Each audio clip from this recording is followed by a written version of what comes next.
You're listening to the AfterBuzz TV network, now the largest new media platform on the web, and your #1 source for after-show entertainment. Very good, Keith Johnson.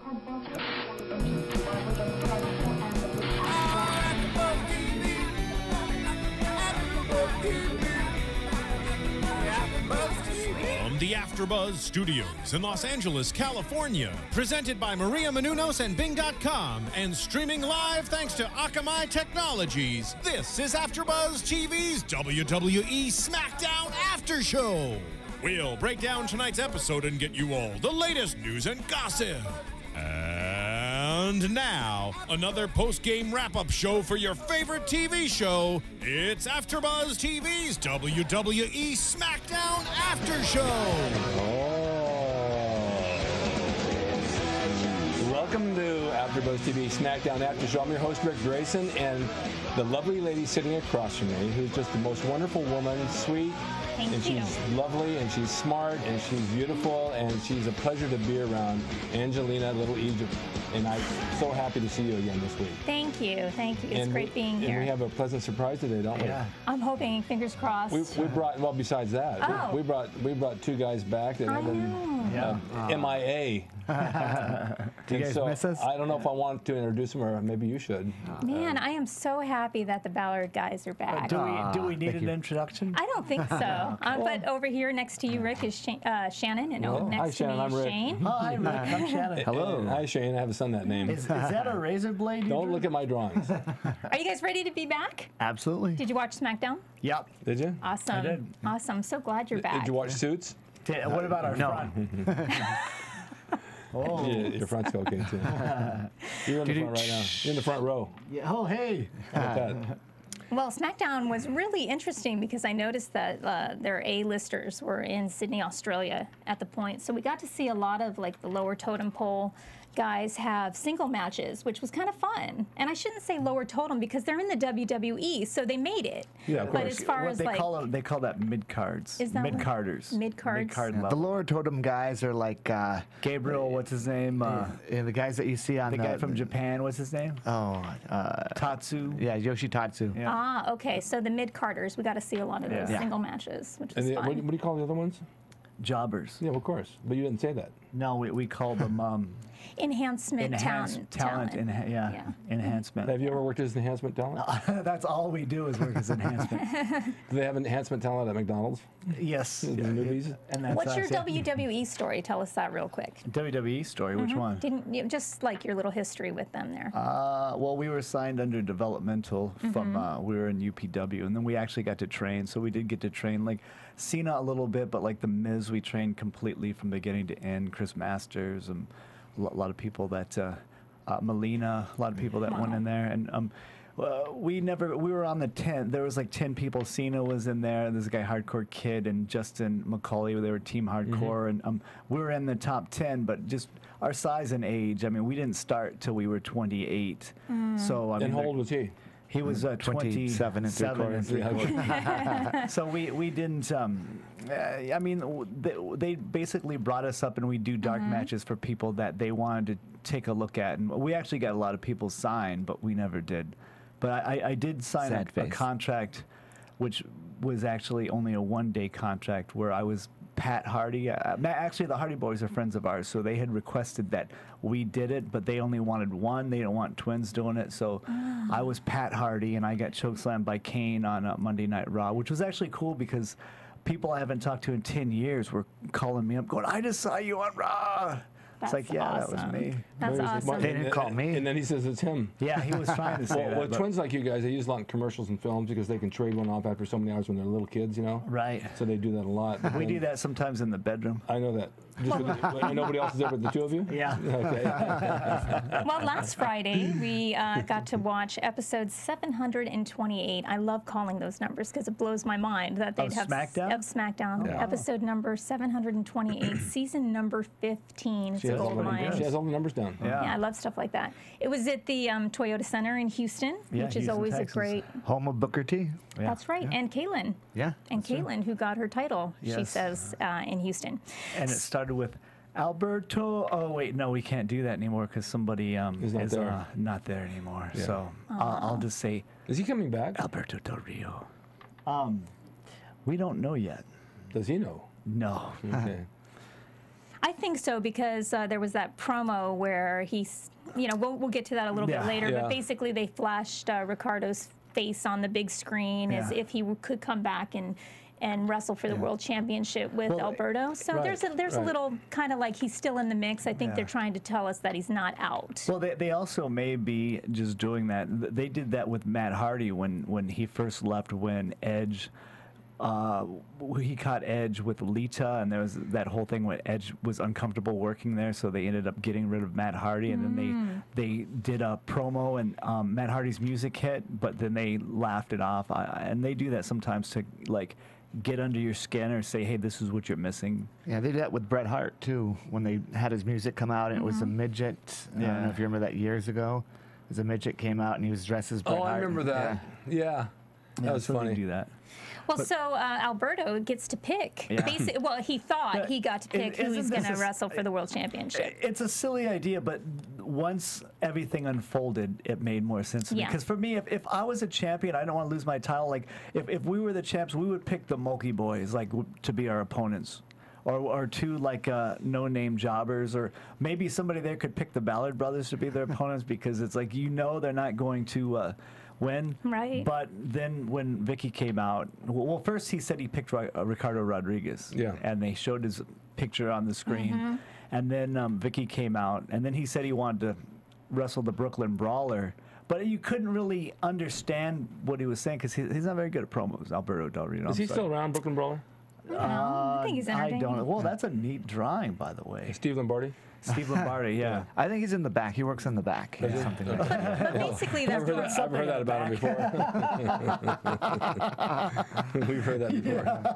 that promo was basically designed to just introduce the triple threat match with RVD, Christian, and Randy Orton. Yeah. If you're gonna have a triple threat match, those are three people you would want in it.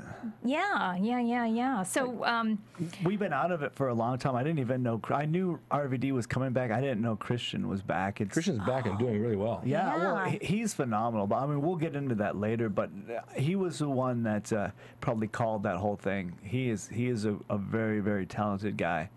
He's like a general. Like he tells. He quarterbacks everything. Yeah. And you know what? He's been so consistent since he got back. We have seen him consistently. Yeah, well, I think he's always been. Even in that other league that he was in, he was consistent. But yeah, so Vickie comes out and she says that no, that's not good enough. You're trying to make me look bad. And she brings out RVD, Christian, and Randy Orton, and the winner of the triple threat match faces Alberto Del Rio in the SummerSlam. That's it. I'm done. Yeah, Okay. that was it. Yeah. Well, you know what? Let's kind of, if you don't mind, just get through some of the matches real quick in case we do have a special guest at the last minute. Absolutely. But the first match was Jack Swagger versus Cody Rhodes, mid-Carter. Yeah, So, I think Jack Swagger is pretty much done as far as his push goes. So Why do you say that? there's not. Well, like I said, He was already in the ring, too, for the introduction. An introduction. He's just already in the ring. I like him. Yeah, I think he's good. He's talented. They could do something with him. I just don't think they know how to continue that little thing. It's maybe not getting as much heat as it used to.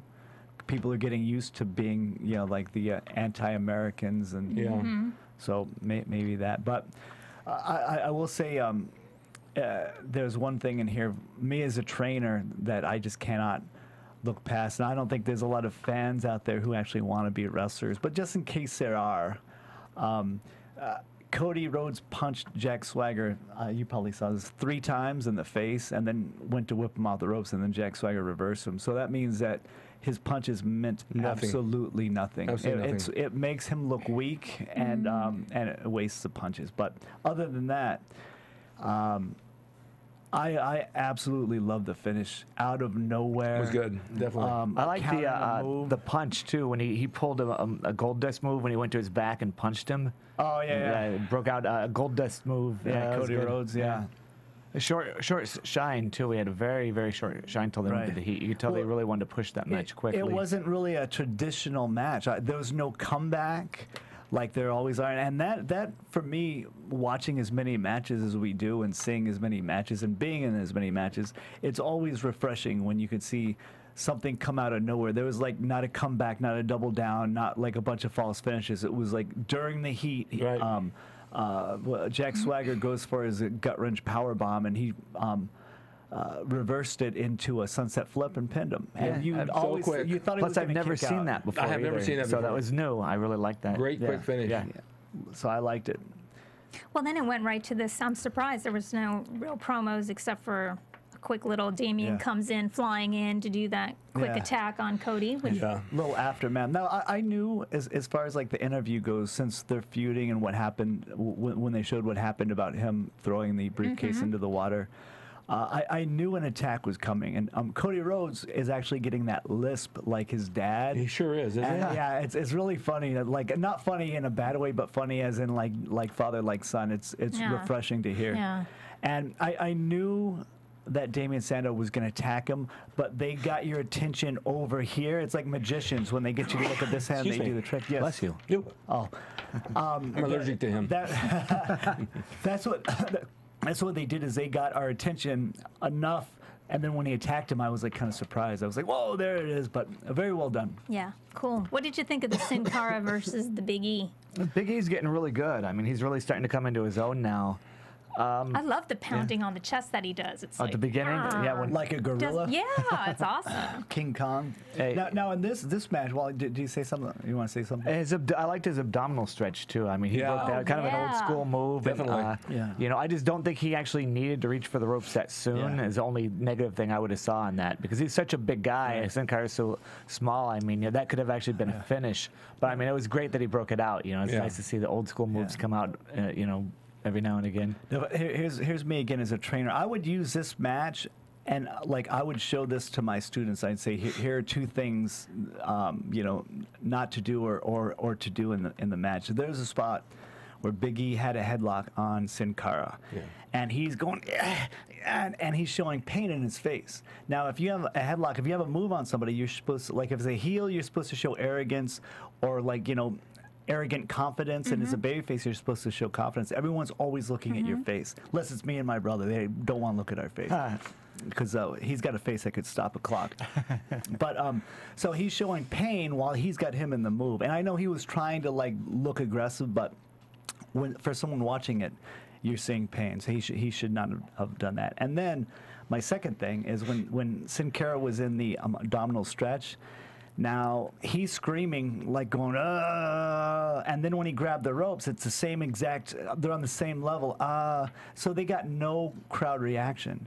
Now, had he put Sin Cara in the abdominal stretch, and Sin Cara wasn't selling as much, and then once he grabbed the ropes behind the referee's back, he started going crazy, the people would be like, look, he's holding the ropes, and there would be a reaction.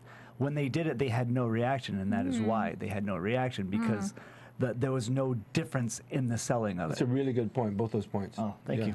You know, I like watching Sin Cara because I like what they do with the lighting for him, and then I love to watch his kicks. He did this kick over the top rope. Oh, yeah. Just beams Biggie, and was so two of them in a row. Yeah, that was sweet. Awesome. I love his promos.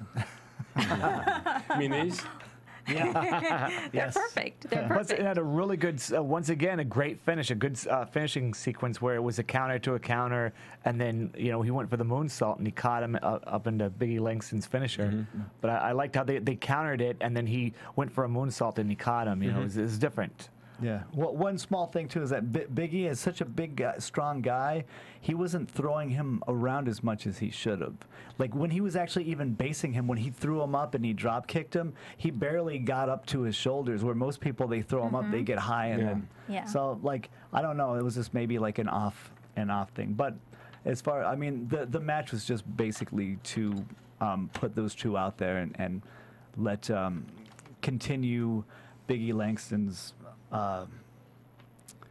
domination.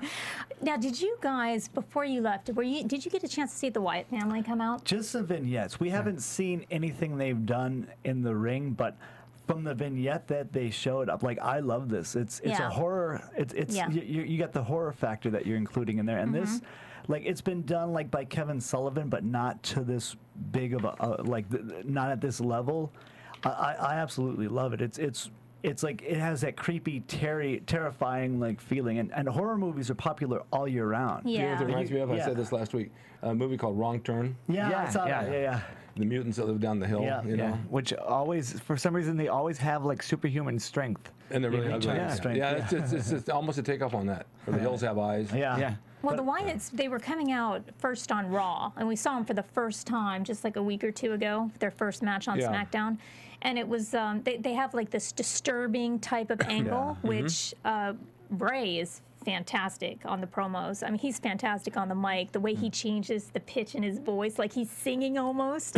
It's awesome. I don't know if they're, I hope that they don't use the Wyatt family as much, because the more we get used to them, the less terrifying they're going to be. It's kind of like the Shield, where now the Shield, it's like you've seen it, you know what they're doing, they're coming down. They showed him, as he gives him his finishing moves, he kisses him. I think that is really creepy and eerie, and it really like puts him over in a different light, where like very, very creepy, where you want to see more of them, but if they're smart, they won't give it to you because they always want to leave you wanting more. Of course. Or you can lick them or something. I think they're playing it really well right now. I'm just in the back of my mind, I'm hoping I don't see too much of them. So this is a really big arena for Kaitlyn. This is where she won her first Women's Diva title.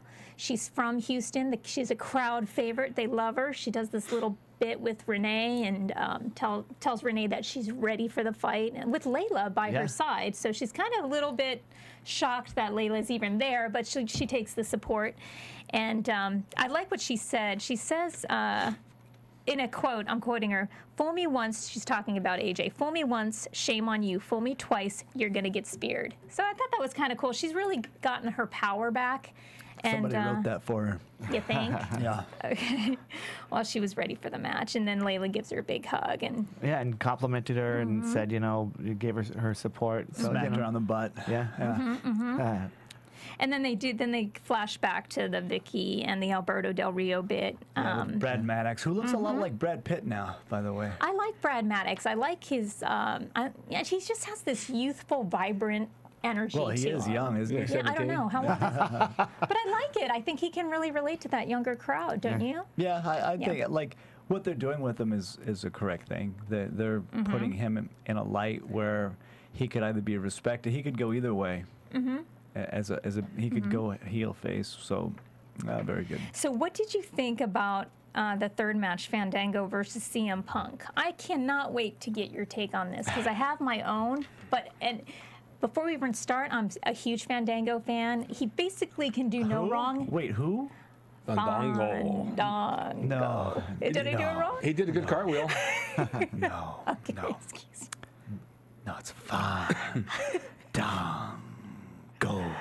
Oh, God, I'm so sorry. I'm so sorry. But yes. He would leave if he was here right now and you pronounce his name that way. He would get out and leave. Hopefully he would leave Summer Rae, though. Oh, yeah, she's a beauty. And so, yeah, I love Fandango. He can do no wrong in my eyes, but I can't wait for you guys to break down this match. Technically, tell me what you thought.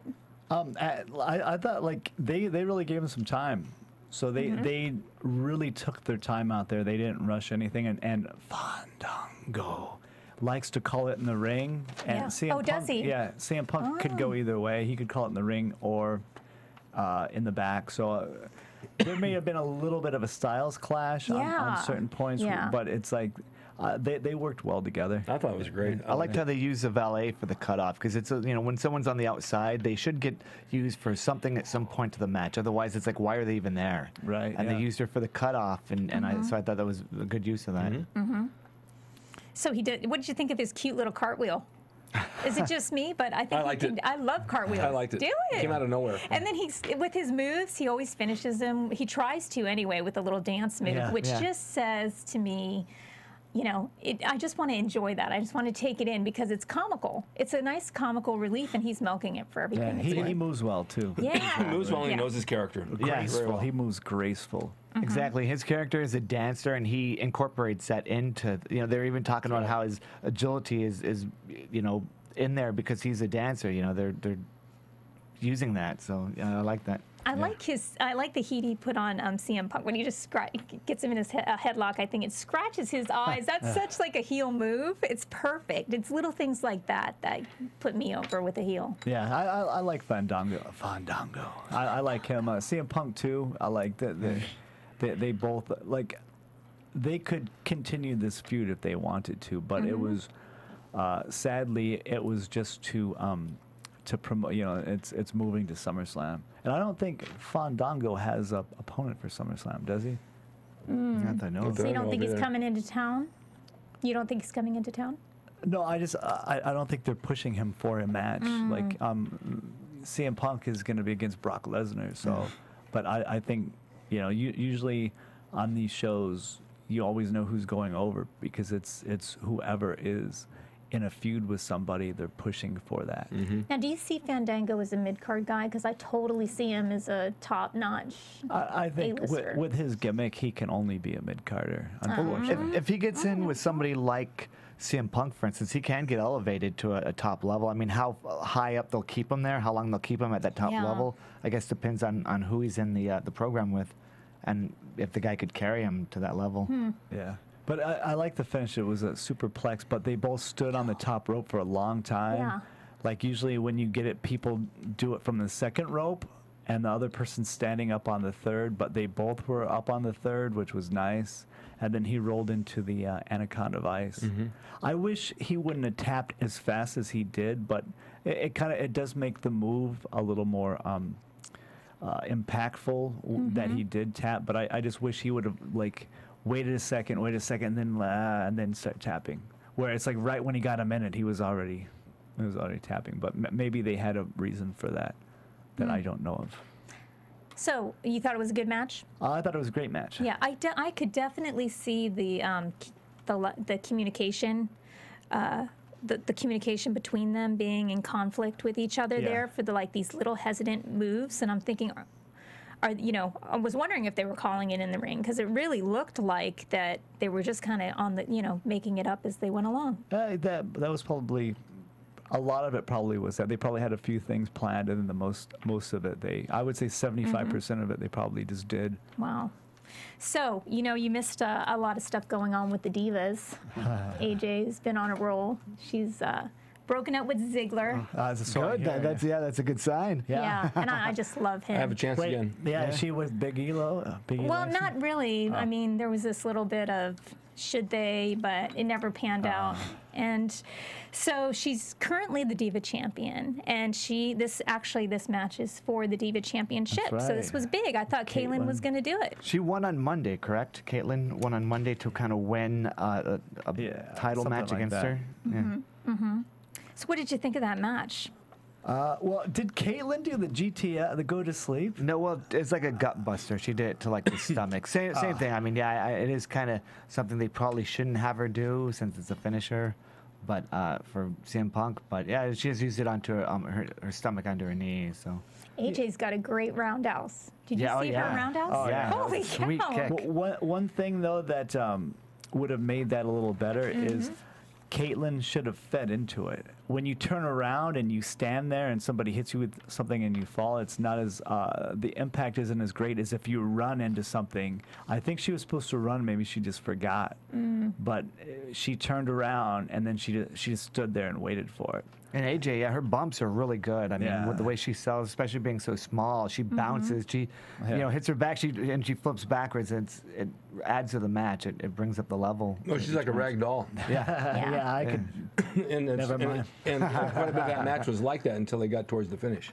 Yeah. Where she made her come back. She's as really far fun. as like the Layla heel turn, I didn't get it. I don't think it made any sense because Layla is not really, nor has she for a while, but in the forefront.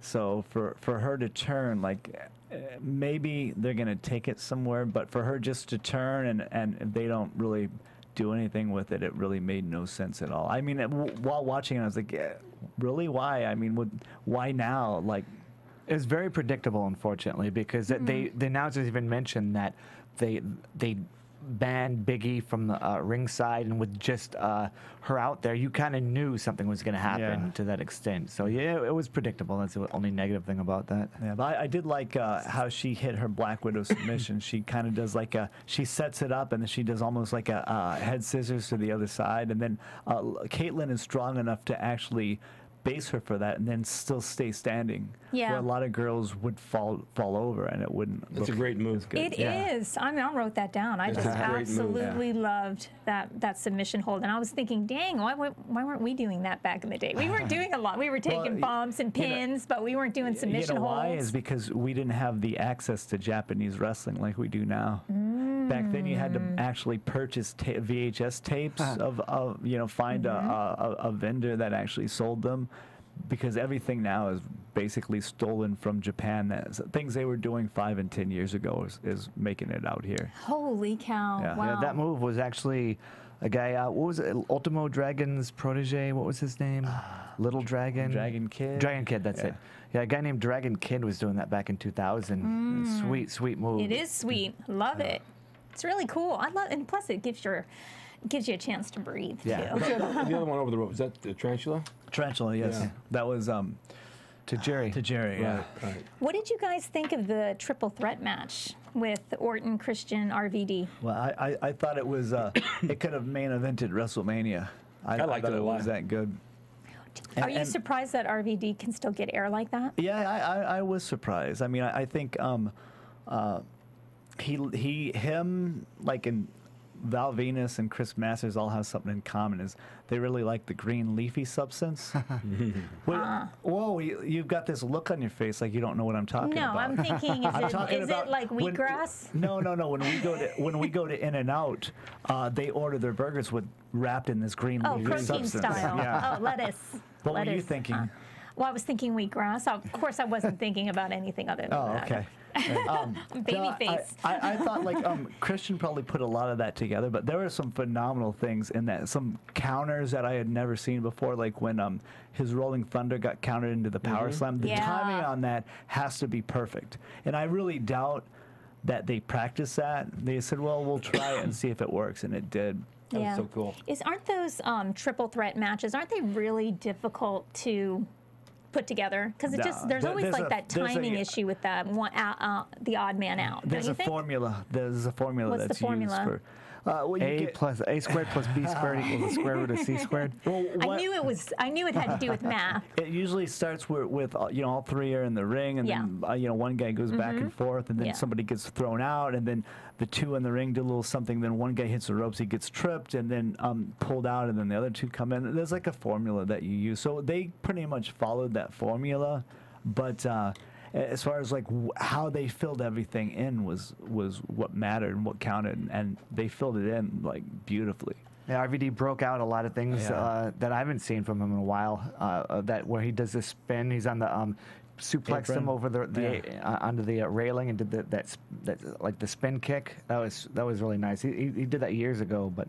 Great to see him do all his old moves again. The Rolling Thunder. Yeah, I'm always worried that he's gonna like break a hip or something because he's a little older now. But but he does everything that he did when he was in ECW. Yeah. And he does it well. Well, each person had their own shine too. It was each person had their own time to do their own thing. So it's planned out very well. Right. Did you like when?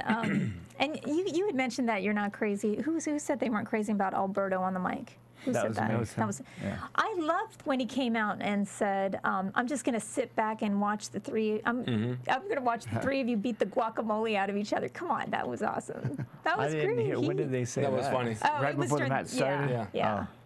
Oh, do you like him now? No. I like. He's getting better. I like him on the mic. I love his work. I just don't think he's very good on the mic. His promos do not hit home. Okay. Whose promos do hit home? Who's do? Yeah, who do you like? Well, I thought the Miz cuts pretty good promos. Yeah, John Cena cuts good promos. CM Punk cuts really good promos. Ziggler's getting good. He's getting good in his promos. Well, this match went on. This was actually the final match. But what I really liked was seeing RVD in there, still being able to pull off this aerial 360 roundhouse move. I don't know if he named it, but that's what was going on with it. He must do yoga or something. I got to actually find out what it is. Because he's had a few injuries. Yeah. And he had a knee problem for a while. He actually had surgery on his knee. RVD, he is really a hard worker. There was actually a time when like we've known him for a while. He actually lives in Palos Verdes, which isn't too far from where we're at. So he actually called me one time and said, "Hey, would you mind if I came?" It was when he was coming back to WWE. He was injured and he wanted to come back. He's like, "Would you mind if I took your class?" I was like, "You want to take my class?" I was like, "Do you want to like help out?" And he's like, "No. I want to be a student. Just don't treat me any different than anybody." So I told all the students, I go, "I have a new kid. His name is Robert, coming in. So please be like nice." And he walked through the door, and everybody's like had big like their eyes were big. I go, "Oh, this is Robert, the new guy." Well, his eyes were big because he was in the parking lot doing something too. Oh, that's right. He was eating the protein-style burger. Protein-style burger in the parking lot. Yeah. But he did everything. He didn't say no. I don't want to do this. He did like he went to class and he was just like a student. It was phenomenal, and everybody got to work with him. And he's a really good guy, but a very, very hard worker, and I respect him a lot for that because he just came in and said, "Hey, don't treat me any different. I just want to." I want to get ring ready again. So, Did he pay the $20? No, he did. We paid him the $20. Yeah. Is RVD one of the oldest guys on the roster right now? Who's older than him? He's 42. And when I say old, I don't mean that as a bad thing. I'm older than RVD, so old for it's the not business. that big. She was old for the business. Yeah. So who's older than? Who's actually the oldest one? Vince McMahon. Besides the ones taking the bumps. Can you think of anybody? How old's Christian? Christian is probably about 39. Okay. Just curious, because I'm looking at him and just going, wow. When your body absorbs those bumps at this age, it feels completely different. I'm just wondering how that feels. Who? Orton, how old is he? Orton, I'd say like 34, maybe. 33, yeah. Oh, yeah. He's still got a lot. I wish I was. Yeah, I know. Well, the winner of that match was Christian. Yeah, which was it was quite surprising because I didn't think they were going to put Christian over when I was watching it. And I liked the finishing sequence, how Randy Orton hit the RKO on RVD, who took it he just takes it head first, which is how he always takes things. So it looked like really more vicious than it normally does. And then he went for it on Christian. He reversed it into a backslide. I thought for sure Randy Orton was going to roll out of the backslide and then hit the RKO, but that was the 3 count.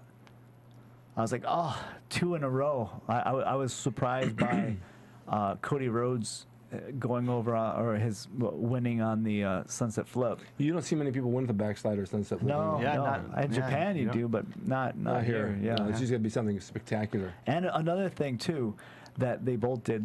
This is another thing. If there's any aspiring or wrestlers that are watching, is when Christian gave him the backslide, his feet were kicking. Christian's were. Like he was putting everything into it. And Randy Orton's feet were kicking too, like he was putting everything to get out of it, and he still didn't. Even if it's like a false finish, if you're not kicking, if both your feet aren't kicking, it doesn't look like you're trying. It just looks like you're in the move. That's why on all these indie shows, people do things like that, and they get like people are just sitting on their hands in the audience because they don't put the extra effort or do the things needed to grab the audience's attention. Yeah, facial expression is number one. Exactly. But when he pinned him, it looked like he put everything he had into that backslide. Like if I don't get this, I'm gonna get hit with an RKO, and it worked for him. Well done, very well done. I'm like I said, I'm pretty sure Christian probably called 75% of that match because he's like a ring general, and RVD's more the guys that he's like, I've got an idea for this, but he's not he doesn't like call the entire thing. And Randy Orton was probably like, yeah, it's cool because I got Christian here, so he's going to call everything, and I'm just going to sit back here on my phone. It takes a special skill because you have to see the big picture with a third eye. You have to really know what the picture looks like from start to finish. And it takes it takes a person to know how to do that. A lot of people can't see. They're inside. They don't see from the outside. It's a good show altogether. I mean, really one of the best I've seen in a long, long time. I mean, you haven't even been watching. What do you mean? A long, long time. When was the last time you watched? Well, no, I just meant like since I've started watching SmackDown, it was one of the best shows. Well, even when we were doing SmackDown last year, where there were some pretty bad shows. Yeah. And then they'd go up and then they go down again. And it seemed like everything we were saying on here, they were listening. Yeah. A lot of the guys out of the, where were they at? They were some of the top guys in Australia. So yeah, they really put on a good show. I was really impressed with this week's SmackDown. I would rate it very high. Yeah. I would rate it as high as RVD's protein style burger. In and out. Now SummerSlam's coming up. Are you guys excited? Are you going to try and go to that? No, absolutely not. I thought you had tickets. What? No. The front row. No, yeah, he went on StubHub the day that came out. Are they sold out? Probably. Oh man, I wanted to go. You go to StubHub. You can get them off of StubHub. We usually don't want to go to the events unless we're on them, and at our age, I really doubt we'll be on them unless they need someone to sweep the floors or clean, the locker rooms, carry somebody's bags in. Then they might use us, but other than that, no, absolutely not. It's just, I might watch it. I don't go. I don't go to shows. When you don't work on them, you don't want to sit in the audience like a mark. Yeah, exactly. So it's I just hope this is like a start of good things for me as far as watching SmackDown. I mean, it really got my attention going. I was really, just like Shannon had said. I mean, there's the finishes of some of those matches I never would expected. Because usually it's just a roll out, and then go into the finisher. But yeah, it just surprised me some of the things they did. Take notes. Use them in your own matches. Yeah, we already did. You don't see them on indie shows. Yeah, that's true. Because people don't use them. They have to have something big all the time. Right. Yeah. They think. They watch like Ring of Honor and they think, oh, I've got to hit 90 false finishes. I got to drop this guy on his head so many times I'm going to need to shoot him with a gun to pin him. And that's kind of, the mentality of today's independent wrestling. Wow. Well, it's going to be a great show, actually. SummerSlam is slated to have some, all the names here in town, and hoping that maybe we can get someone to trickle in our way. What do you think? RVD. Yeah. Yeah, we should get RVD in here. Bring him in here. Call him up. If you offer him a protein-style burger? A protein-style burger, yeah, but it's got to be extra green on it. Okay. Then he might. All right. I did City Guys with him. I don't have to grow the green, do I? Justin It has to be fresh. Justin McCauley, yeah. He was on it too. And Mikey Henderson? Yeah. Oh, yeah. Remember all those guys? Yeah. All the indie guys? Boy, times have changed, huh? Yeah. So you guys, when you were gone, Vickie took over GM of SmackDown. You missed the whole thing, but now she's the GM. Is she a babyface or he? Excuse me!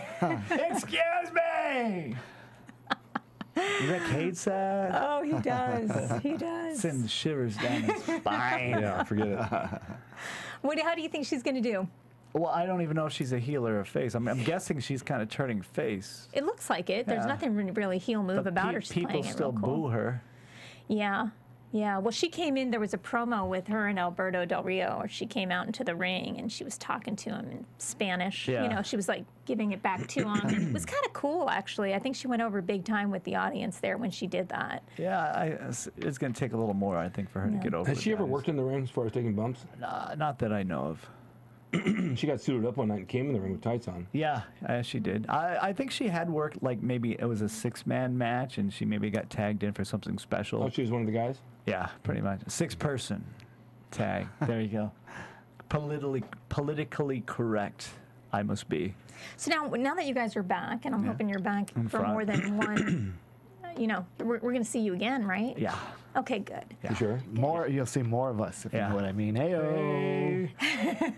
Good, because we missed you, honestly. I mean, it was, we had a lot of fun guests come in while you were gone. But it's not the Ballards. It's not the Ballards. Did you miss us with every bullet so far? Yeah. If you hold still, we'll hit you. His lazy eye. You think he's looking at you, but he's actually looking at the clock over there. His eyes they're in love with each other. One keeps looking at the other one. I've never heard that one before. That's funny. While you guys were off, were you working at all? I saw someone post that they didn't see you working a while. We actually were taking all of August off. Nice. To get like back into shape. Like, I mean, we actually we had been hiding behind chemicals, trying to compensate. Like, I mean, drinking a lot and Well, he's, of course, this went straight to his belly. Yeah. So, I mean, like, when... I think we have a guest. Is someone coming in?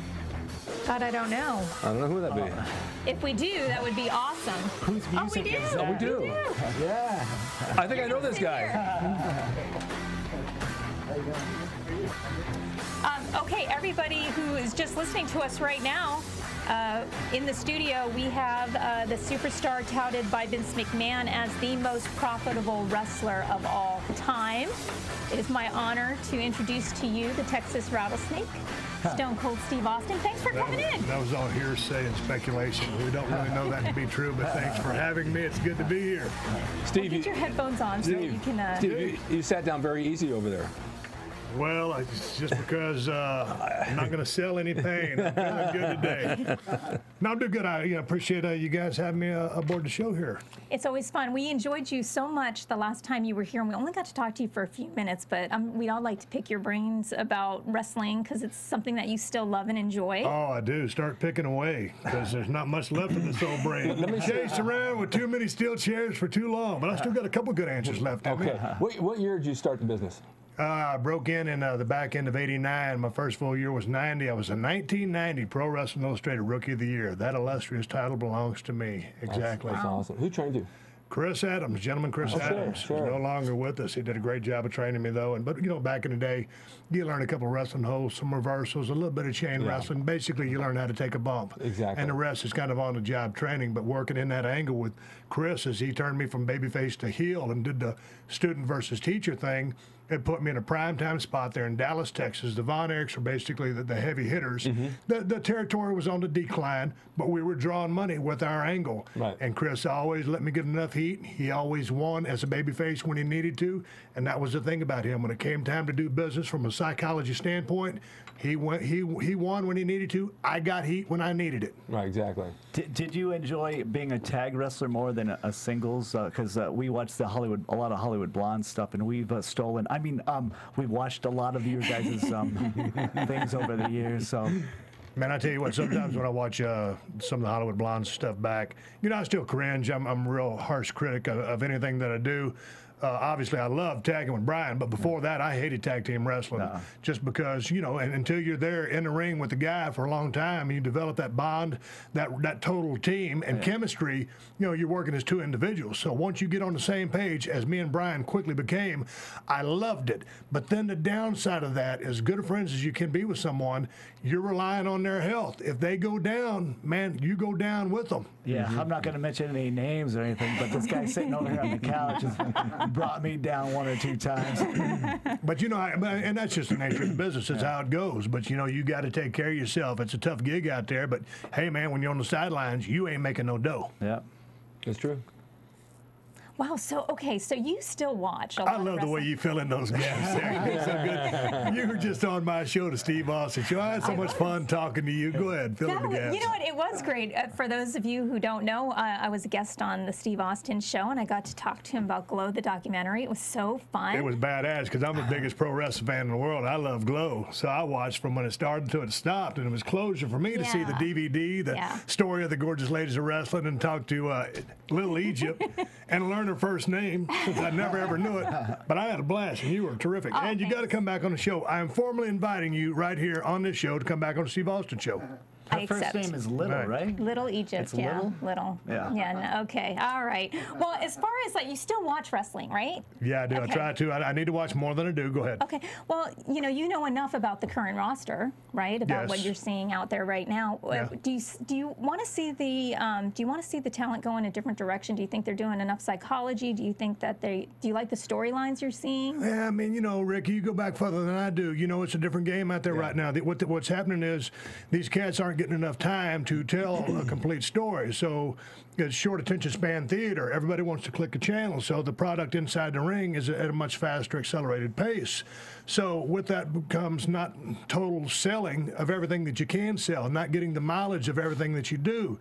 You get guys knocking down guys in the ring and jerking their ass up and sending them across the ring for the sake of movement. Hey, man, you do something to elicit a response Shit. Can I say that on the air? God dang.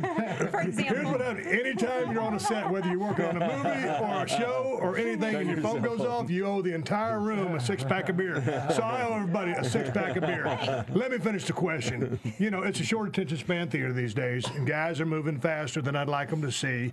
They're again, to my point, last time I was on here, they're overselling a lot of stuff in the wrong way. They're underselling a lot of stuff in the wrong way as well.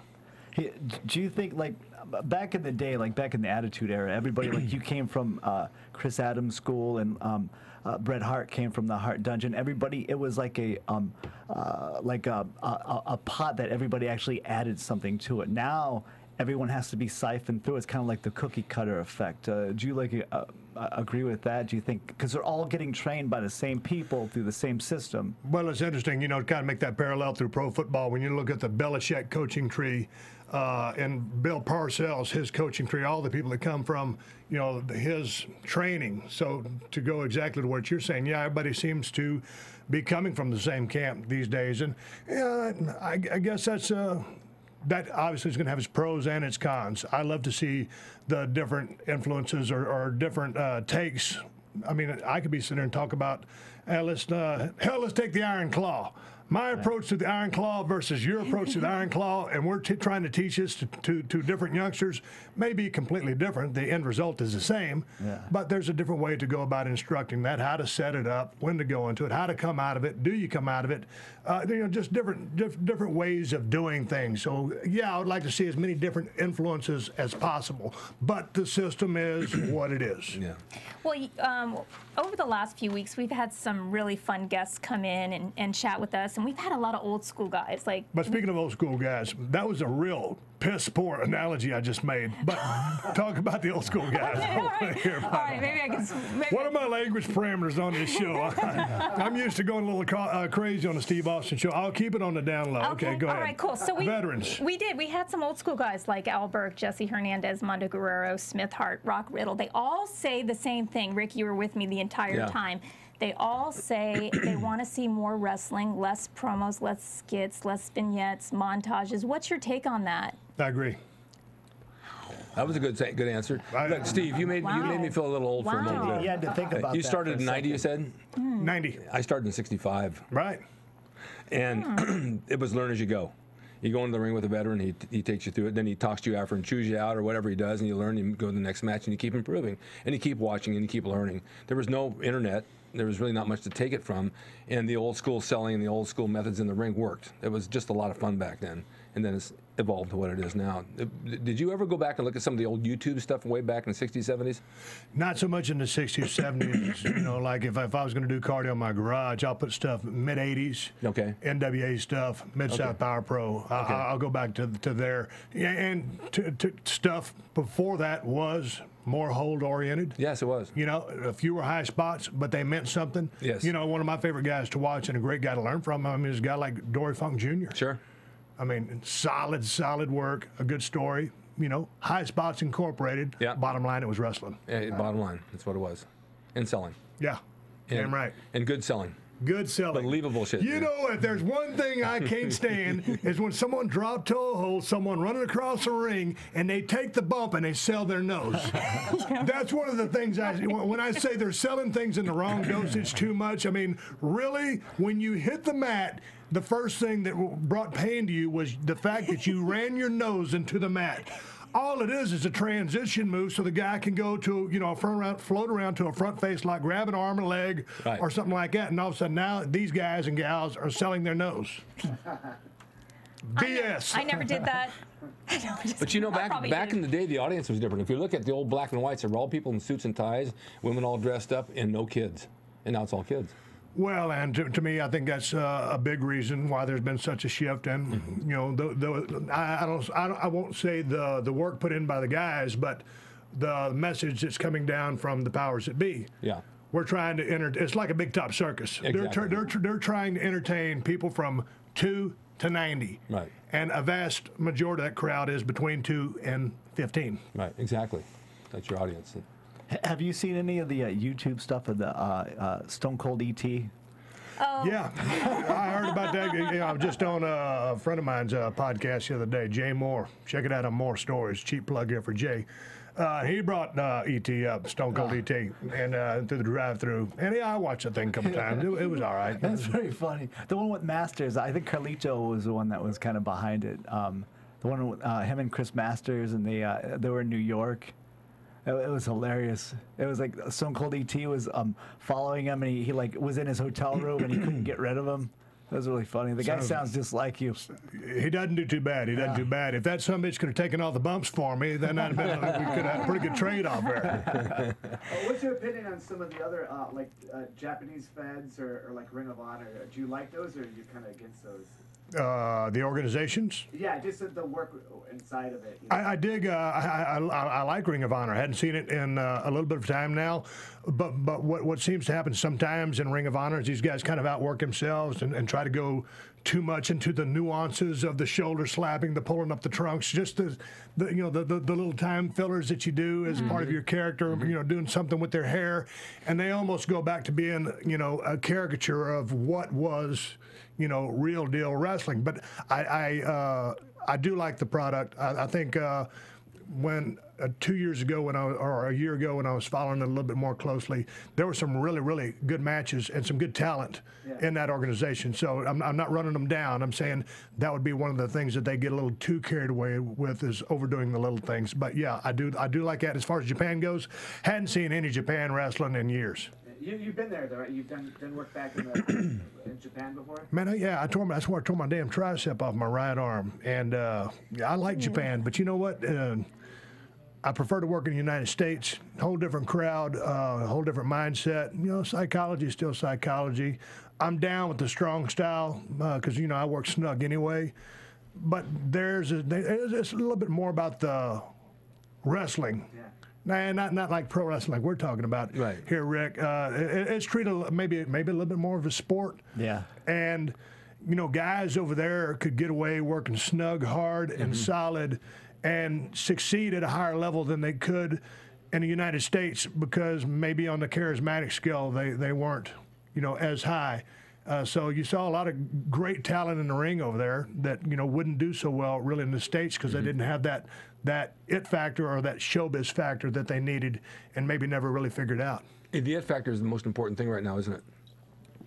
You got to have it. You got to have it. I mean, you look at a cat like Daniel Bryan, who was really strong worker, can wrestle, can tell a great story, can do a lot of things. But now, the beard, just the whole yes. He's turned to a guy with really, let's just say the it factor was undiscovered. Right. It's been discovered now. Right. So now this young kid, big as a minute, is having great success.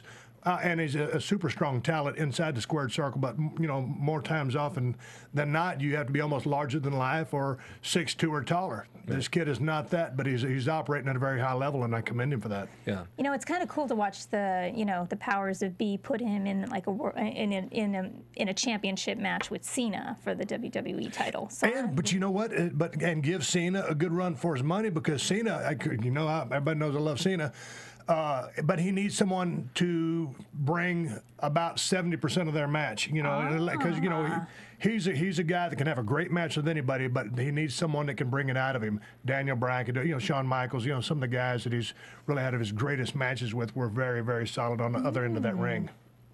I listened to your podcast, Steve Austin Show, Podcast 1, for those of you out there, and you do a lot of interviews with the old guys. And I love that because it's really an inside look of what was going on in the WWE at the time that you were there. Better than anything that you could watch if you're following documentaries. It's better. You're better off just listening to the Steve Austin Show if you want to feel what's going on and what went on with the WWE at that time. Are you planning on having some more guys like that on? Because I really enjoy that. Is it going over? Yeah, I've been planning on having some more guys over there. I actually reached out to Mondo Guerrero the other day. You and I talked on the phone. I had his business card. I was down at my ranch just this past week. I found his card. I was in the Whole Foods or HEB, wherever the hell I was at in Texas about a year and a half ago, and I kept seeing this guy walk around the grocery store. I said, man, this something looks familiar. And it was Mondo. And it comes to find out, I didn't know till you and I watched the Story Glow Wrestling that Mondo was a guy that trained the gorgeous ladies of wrestling. So I've been trying to reach out to Mondo and get a hold of him. Same number that you have for him. Cool. And now that I know that that's for sure his number, I'll leave a message. But it was kind of this gimmick message, and I just want to drop all my 411 and say, hey, this is Steve Austin. Call me at this number, and it's a total mark. Yeah. And I've just given out my information. So, but I got mine. Right. To answer your question, I'm going to get some more guys from the old school that's on really there. Good. You kind of divide your show up between, interviewing talent, and then you also do just kind of like what's the word I'm looking for when you BS. If we could say BS, it would be BS. But it's a variety show, is what I like to call it. Sometimes, when I don't feel like going down to the studio and I don't have the technology to record anybody, and I can't get any human beings to come to my house, left to my own devices. Well, it's just like the classic example of Austin versus the Fly. I'm in Mexico shooting Redneck Island. I don't have any internet, so a fly lands on my ear in the lobby, and I think, okay, what if he landed on a microphone, and then I interviewed the Fly, and then I wrestled him, then I call it a la Gordon Soley. But when you have to deliver content, you have to deliver content. Yeah, so left to my own devices, if it's sink or swim, I got to swim. If it means wrestling a Fly and doing a job like I did, I will do the job. So you've wrestled a Fly. You've wrestled yourself, which was really entertaining. That was a great guest. That was a great guest. Also, it's really fun to kind of hear these little, in addition to like the word of the day, which is always fun and entertaining, you come up with these fun little gimmicks like the CGF, the crippled goose factor, right? Am I right? And you tweeted today that you were suffering with a 10, right? Boy, you're on to my social media, aren't you? Boy, this is one day I wish you weren't so in tune to my social media. I had some issues earlier today, and I didn't even know what it was. But it's out of my system now, and I'm happy to be here. Good deal. No court, no nothing. Okay. Did you want to go that far? That's where you went. No, I just I'm following you. Okay. So, all right. Okay. As the Groundlings would say, yes and. Yeah. And you know what? Didn't you say you had a Steve Austin story you wanted to share? Or am I embarrassing you by putting you on the spot? No. Well, it's not like a big. There are two. One actually, I was at the when you pushed Mike Tyson. I had a dark match that night. I think it was in Fresno. Yeah. That was pretty neat because when I got home, it was all over the news and that's when wrestling took a little bit of a step up. You were probably responsible for that. But no, it was a long time ago. There was when I first started, it was probably like 98, and we had our manager that was managing us, this girl. We went to the Marriott, I think it was called Champions Bar in L.A. by LAX, and you were there and a bunch of guys were there, and the girl kept trying to hit on you, and you kept going, wasn't that your boyfriend over there? It was me. And I'm like, no, I'm not your boyfriend. And, but he was just so nice about it. He's like, no, I think that's your boyfriend over there. But it's like, I would have hooked up with her had she said yes, but of course she wanted him over there. I think it was actually probably married at the time, and I remember that was at the bar at the Marriott. Yeah, that's where the guys always used to go when we stayed here in Los Angeles, and it was a great bar, and I was probably more focused on Crown Royal than I was. Hey, but going real quick, get back to that Mike Tyson story when I pushed him in Fresno that night, and that was damn near a shoot. It was work, but we were thinking shoot. And man, when I pushed him, I guess he was going to the strip club afterwards because $100 bills just flew out of every pocket he had in his jacket, and his pants. And if you watch it back on YouTube, you can see all of his guys picking up the bills. So I just figured he was fixing to go to the strip club, mister. And boy, I was trying to get back in the ring because you had to make it look like a shoot. Yeah. It wasn't so much I was trying to get Tyson. I was trying to go get me a couple $100. Fresno wouldn't be the ideal place to go to a strip club. So. I wouldn't know, but I tell you what, but it was fun working with Mike Tyson. There was a lot of tension in the ring that night, and he was fun to work with. As a matter of fact, when you talk about the history of the business, I was backstage talking to Mike, and he talks in that lisp, and he knows more about the damn business than most of the guys in the dressing room. Yeah, he's a big fan. Oh, I didn't know that. He looked really intimidated that night. I think he had maybe heat with a Shamrock. Shamrock was back there or something. Really? Yeah, he just looked, to me, he looked very timid back there. Mike Tyson's is some brawler that could kill anyone, but he looked. He might have been marking. He might have felt a little bit out of his element, because once you go backstage and you're from a different world, but you can be a fan, and all of a sudden you're in the big leads of pro wrestling, and some heavy duty cats are back there. It can be intimidating. I don't give a damn who you are. Right. Yeah. So now. We loved having you on the show, by the way. Thank you for coming in, giving us your time, the 411 on wrestling. Where can people find you now? You can find me on any street corner trying to, I'm kidding, trying to make a buck or two. Oh, yeah. As far as social media goes, okay. You can find me at Steve Austin BSR on Twitter, and you can look at my website, BrokenSkullRanch.com, and you can listen to my podcast, The Steve Austin Show, a variety show with all the bells and whistles and BS that you would expect a cat like me to come up with. And twice a week. You're doing that twice a week. And you can catch that, Little Egypt, as you well know, at podcast1.com and iTunes. That's right. Yeah, awesome. What about your MySpace page? I don't have a MySpace page. I got a Facebook. And is it? It's the Steve Austin Show. And then the other one is Broken Skull Ranch. Yeah, I don't even know. See, she got to tell me how to get on. She's got it all down, don't you? I just posted it for your fans. Yeah, do you have a flip phone? I'm the administrator. Do you have all the passwords? A what? Do you have a flip phone? No, I got an iPhone. I don't know how to work the damn thing, but I got one. So for fans out there interested in following Steve Austin, make sure you do it via Facebook. He's on there, The Steve Austin Show. You can find him on Broken Skull Ranch. You can find him on Facebook, Broken Skull Ranch, Twitter, Steve Austin, BSR. Thank you for coming. I'm Little Egypt, and I'll pass it on to you, Rick. Me? Yeah. Okay. You can find me at RicDrasin.com, NextCorner.com, and I've got the two Ballard sisters with me again. Yay. Probably next week, right? Yes. And we'll look forward to that. And it's so nice to see you, Steve. You too as well, Rick. It's you just bring a lot to the table, and it brings back memories of so many things that I loved in my life, and I wish I could go back and do it again. Less injuries. Me too. Yeah, you know how that goes, right? Thank you for watching SmackDown After Show, and we'll see you next week, same time, 4 p.m., right? And you'll be here. Yes, I'll be here. From Bing.com, executive producers Maria Menounos, Kevin Undergaro, Phil Svitek, and the entire AfterBuzz TV staff, we would like to thank you for listening to the AfterBuzz TV network. To watch or listen to other after shows and post comments or questions, be sure to visit AfterBuzzTV.com. I'm Sir Richard Wentworth, and this has been a presentation of AfterBuzz TV. Buzz you later. The views expressed herein are those of the hosts only and do not necessarily reflect the views of AfterBuzz TV or its owners or principals.